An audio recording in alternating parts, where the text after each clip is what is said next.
他是卡戴珊家族唯一不敢防守的球员，但是拥有整个 NBA 最顶级的雄性天赋，就连240斤的坎佩奇都只能甘拜下风。所以伊巴卡的身体天赋到底有多炸裂？众所周知，卡戴珊家族是公认的 NBA 最佳防守，即使强如哈登都只能缴械投降。小贝詹纳福获的男友甚至能组成一套 NBA 首发，但伊巴卡却是整个卡戴珊家族不敢招惹的男人。身高2.08米的他，有着长达2.26米的臂展，107公斤的体重和5%的体脂率，让伊巴卡满身都是腱子肉。他也因此曾在体育画报评选的全球最强壮男人中高居第7位，更是曾被赞誉为 NBA 最美肌肉先生。除此之外，伊巴卡的动态天赋同样恐怖，无论是弹跳数据还是冲刺速度，都是内线球员中的顶级水准。他也曾连续2个赛季荣获 NBA 盖帽王的称号。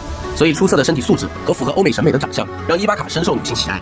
与之交往过的女友都对他念念不忘，尤其是前女友凯莉更是称赞伊巴卡是真正的男人。全身上下的肌肉让他每天充满幸福感，连阅人无数的下海中锋坎佩奇都对伊巴卡垂涎3尺。他也不止一次表示希望能和伊巴卡共同参加训练。所以伊巴卡也是卡戴珊家族唯一不敢招惹的 NBA 球员，即使派出多人防守，也只能是徒劳。所以你觉得伊巴卡和布克谁的天赋更强？